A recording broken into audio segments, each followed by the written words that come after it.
अब खोरको यस्तो अब चाहिँ डिजाइन बन्दैछ ल्याएर सबै।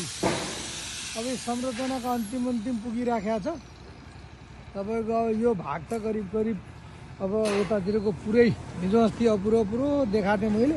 अब ल्याएर चाहिँ पुरै सर्लक्क ल्याएर नाला सहित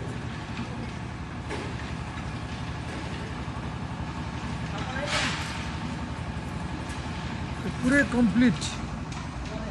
त्यसपछि अब बिचको भागमा चाहिँ अब यहाँ चाहिँ बिचकोमा चाहिँ अब जुन दाना दिने भाग हो, हिजो अस्ति चाहिँ अलिकति अपुरो भइसकेपछि साइड यता के हो अरूको के हो भन्ने हुन्थ्यो। अब यहाँ चाहिँ अब बिचको भागमा चाहिँ अब ढलान सुरु दाना दिने भाग हो। यो दाना दिने भाग पनि एकदमै मोटोपनले पनि कमी छैन। यताको साइड पनि सिद्धो,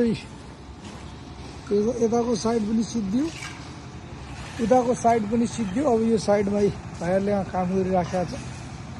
अब यो साइडमा यो भनेको बिचको खण्डको चाहिँ यताबाट पाडाले टाउको निकालेर यहाँबाट खाने अनि यता दाना दिने ठाउँ र यो एरिया त्यहाँअनुसार मेटेरियल कतिको छ भन्ने कुरा त म आफै मोटाइ हेरेर भइहाल्यो। निकालिसकेको मेटेरियलको देखाउँला।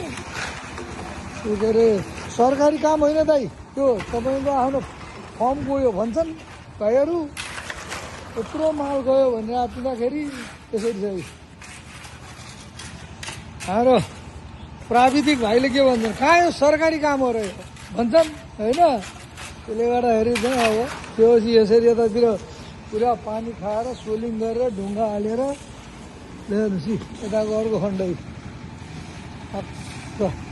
अलमोस्ट एउटा खोर चाहिँ अब सिद्धियो। यो उनले चाहिँ एउटा सिकाएर एउटा रेसियो चाहिँ तपाईँको सबैलाई सिकाइसके पछाडि अरूमा सिकाउन नपर्ने गरी 3 खण्ड ट्याक्क सिकाएर एउटा यहाँ जोड्न बाँकी छ, बाँकी सबै जोडेर भइसक्यो।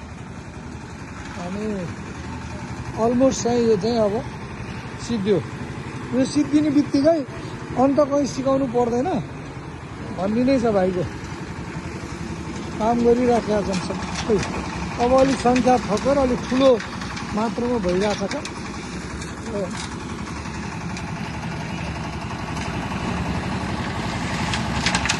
यता फेरि रङ लाग्दैछ। अब यो छाना चढ्नको लागि ठुलो चाहिँ काठको उसको गोदामको लागि अब अर्को रेप्पा यता गइरहेको छ सबै। अब सङ्ख्या थपेर एक लट सिकाइसके पछाडि चाहिँ अब भाइले चाहिँ सर्लक्क यताबाट हेरौँ। जस्तो यहाँ अब यसरी अब यो भयो आधुनिक खोर, यो युरो क्याटेगोरी अन्तर्गत। अब यो पिसाब जाने भागहरूमा पनि यसरी यहीँबाट हेर्न सकिन्छ। त्यहाँपछि यसरी स्ल्याबहरू हालिसक्यो। अब यो त्यसपछि त्यो बिचको खण्डको पनि अब सबै ढलानको लागि सुरु भइरहेछ आज। त्यसपछि अब यताको पनि सिद्धियो। अनि यो खोर पुरै तयार भयो। यो अब भइसकेपछि भाइहरूलाई काम सिकाइराख्नु परेन। यो काम नसिकाइ चाहिँ सङ्ख्या थपेर फटाफट अब 3टा बनाउनलाई समय नलाग्ने भयो। त्यसले गर्दा एउटा चाहिँ सिकाउन टाइम लाग्ने हो दाइ, त्यसपछि टाइम लाग्दैन भनेका छन्। अब यहाँ सबै रङहरू अनि यता फेरि अरू स्लेबहरू बन्दैछ। अनि यो तपाईँको चाहिँ मैले यो साथीहरूलाई देखाइराखेको कारण कृषिमा काम गर्ने साथीहरूलाई अझ चाहिँ वास्तवमा केही सानो मैले गरेको नलेजहरूले पनि सहयोग होस्। र यो यहाँ तपाईँको रङहरू लाउँदैछन्, सबैले रङ लाउँदैछन्। अनि यहाँ स्लेबहरू बनिराखेको छ। यो स्लेबहरू चाहिँ तपाईँको पहिलाको बनेको स्लेब जम्मै गइसक्यो, अरू पानीमा डुबाएको छ यहाँ स्लेबहरू। र केही स्लेबहरू यता बन्दैछ। र अब माथि त 40,000 मेट्रिक टनको लागि पनि अब फलाम रेडी भयो। अब यो चाहिँ माथि तयारी भइसकेको छ।